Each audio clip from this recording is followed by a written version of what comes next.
puis d'âme et délivrance. Amen. Délivrance des emprises des démons. La délivrance des emprises des démons. Amen. La dernière fois, dans ce merveilleux thème, on avait vu en grandeur l'habitation d'un démon par l'habitation d'un chrétien par un démon. Excusez-moi. Amen. L'habitation d'un chrétien par un démon. Amen. Gloire à Jésus-Christ.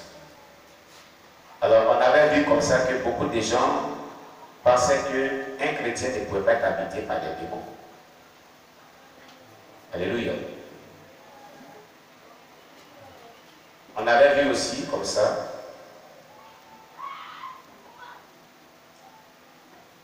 gloire à Jésus-Christ.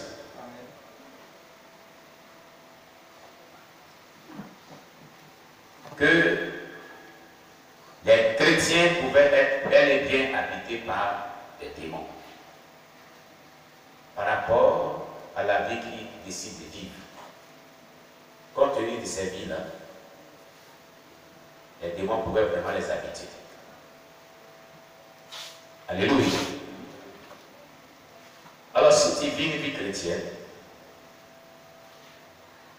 qui n'est pas vraiment agréable à Dieu, il est fort probable que les démons viennent habiter en toi. Amen. Nous allons voir la suite de ce thème merveilleux.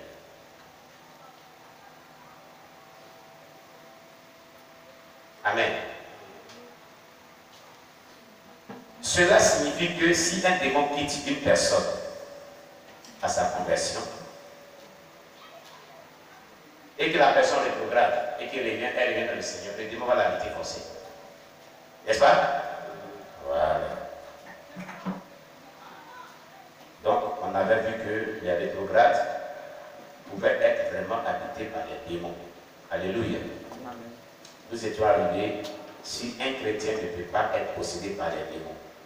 Ou pas. On va voir cela.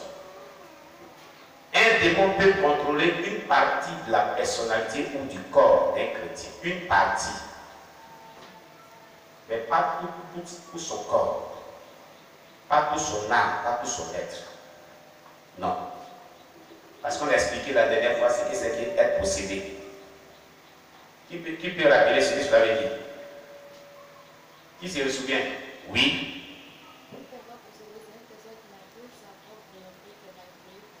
Parle fort pour que les gens comprennent. Une personne possédée, c'est une personne qui n'a plus sa propre volonté que manipulée par les démons. Très bien. Une personne qui est possédée est une personne qui n'a plus sa propre volonté et qui est sous la manipulation totale et complète des démons. Elle n'a plus sa volonté, elle ne contrôle plus sa volonté. Regardez, j'ai la tête d'un stylo rouge ici, n'est-ce pas? Vous le voyez, non? Hein? Quand je prends cela dans ma main et que je ferme ma peau, je la possède totalement. C'est pas ça? Totalement. Voilà. C'est ce qu'on appelle être possédé. Quand on dit qu'une personne est possédée, c'est lorsque cette personne atteint la folie. La folie, quand elle devient folle. C'est à ce niveau qu'on parle de possession démoniaque d'une personne. Elle devient donc possédée par le démon de la folie. Elle n'a plus sa volonté. Elle ne fait plus ce qu'elle veut, mais tout ce qu'elle fait est contrôlé et guidé par les démons de folie. C'est pourquoi, quand dans une famille, quelqu'un commence à être folle, les membres de la famille vraiment essaient de la canaliser pour l'envoyer pour trouver une solution. Parce qu'elle n'a plus sa volonté, elle ne se contrôle plus. À ce niveau, on parle de possession démoniaque. Sinon, un chrétien ne peut pas être possédé, il peut être démonisé, il peut être influencé par des démons. On a eu ce mauvais langage en disant, il est possédé. Pas un mauvais esprit. Non. Il est démonisé par un mauvais esprit. Ou il est influencé par un mauvais esprit. Quand il dit il est possédé, il n'a plus ses sens. Il atteint l'étape très haute où il ne contrôle plus sa personne. Ce n'est plus lui qui vit, mais ce sont les démons qui vivent en lui. Donc il le possède. Et c'est le cas d'un fou ou d'une folle. Un fou ou une folle, ce n'est plus elle qui vit, mais ce sont les démons qui en elle, là, qui vivent cette personne. Là, on parle de possession démoniaque. Alléluia. Amen. Mais un démon peut contrôler une partie de la personnalité ou du corps d'un chrétien. Un véritable chrétien ne peut pas le posséder en part entière. Amen. Un chrétien peut avoir un démon de crainte ou un démon de mutisme ou de cécité. C'est le démon ne contrôle qu'une partie de sa personne, alors que le reste de sa personnalité ou de son corps fonctionne normalement. Il me semble avoir fait ça ici. Il me semble avoir expliqué cela ici. Il me semble qu'on a fait cette partie de notre étude. À cause des choses, une juste petite chose, on a abandonné ça depuis longtemps. Amen. C'est pas mal de faire un bref rappel aussi. Alléluia. Donc, comprenez que, ah oui, voilà la page arrière. Amen. On met tout ça dans le compte. Et on rappelle. Amen. On était arrivé effectivement à la délivrance d'un chrétien qui a des démons. Voilà. Amen. La délivrance d'un chrétien qui a des démons. Mais comprenez que ce qu'on disait tout à l'heure est très important. Les démons rentrent dans la vie d'un chrétien, contrôlent une partie de sa vie, mais pas toute sa vie, pas tout son corps, pas tout son être entier. À cause de quoi? À cause de la présence du Saint-Esprit qui est en lui. Il serait étonné de dire, mais pourquoi? Dieu ne lui permettra pas de contrôler toute la tienne, même s'il a péché gravement. Dieu permet qu'il soit lucide pour venir vers lui pour se repentir. C'est comme ça. Grand H, la délivrance d'un chrétien qui a des démons. Quand un chrétien a des démons, comment il va parvenir à la délivrance? Beaucoup de chrétiens ont des démons. Mais ça va comment parvenir à la délivrance? Dans le ministère de guérison, un chrétien peut obtenir sa guérison par le ministère de quelqu'un ayant le don de guérison ou d'un chrétien agissant par la foi. Ça veut dire quoi? Quand quelqu'un a le don de guérison, une personne est malade, qui impose la main, prie, la guérison est. Mais quelqu'un peut ne pas avoir le don de guérison et peut avoir le don de foi. Le don de foi véritable ne joue pas devant n'importe quel cas. Par la foi, on obtient toutes choses. Donc quand il y a un don de foi vraiment puissant, des miracles, des guérisons, des délivrances, la démonstration de la puissance se fait. Quand il exerce pleinement ce don de foi. Amen, amen. Dieu recherche les chrétiens ayant le don de foi pour l'exercer comme il se doit. Amen.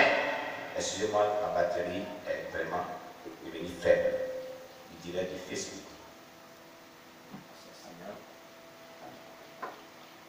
Nous avons changé rapidement et alléluia. Voilà. Il signale. Alors tous ceux qui sont sur Facebook. Voilà.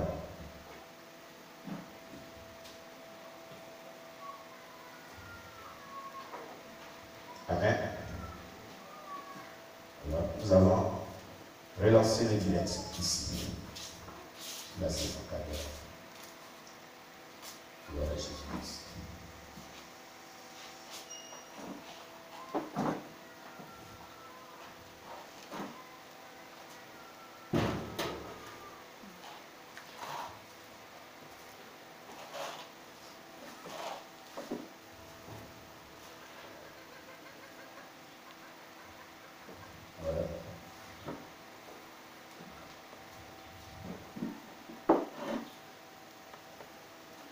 Amen, amen. Donnez-moi une minute pour relancer. Vous direz sur Facebook. Voilà, c'est parti. Voilà. Vous pouvez répartir sur Facebook ou le direct.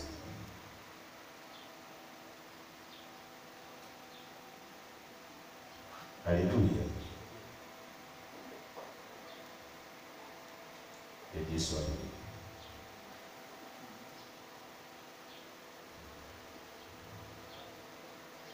J'espère que... Voilà, c'est parti. Que Dieu soit loué. Donc, je disais comme ça, que dans le ministère de guérison, un chrétien peut obtenir sa guérison par le ministère de quelqu'un ayant le don de guérison. Ou quelqu'un agissant par la foi. Parce que par la foi, on obtient toutes choses. Rappelez-vous les paroles de Jésus.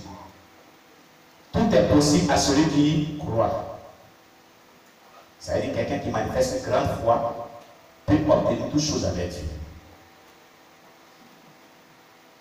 Et c'est le don que je vais conseiller à tout le monde. Le don de foi. Paul, c'est vrai, a dit aspirer au don des meilleurs et surtout au don de la prophétie. Mais moi, je dis, je conseille à quelqu'un, y compris ça, mais aspirer au don de la foi pour obtenir toutes choses avec Dieu. Pour moi, c'est le meilleur don. Tous les dons sont bons, hein? Mais le don de la foi nous donne accès à toutes choses. Amen. Avec Dieu. Tout s'obtient par la foi. Le don de foi qui est parmi les 9 dons spirituels, aspirez à ce don. Désirez ce don ardemment. Et exercez-le. Dans votre relation avec Dieu, exercez le don de foi. Vous verrez que Dieu se manifestera puissamment et votre vie ira de miracle en miracle, prodige en miracle et démonstration de la puissance de Dieu. Vous aurez une vie pleine de témoignages et complète de bonnes choses qui émanent de Dieu. Si vous exercez par la foi. Amen. On vient par le Seigneur par la vie chrétienne est une vie de foi. John Gillard disait un jour,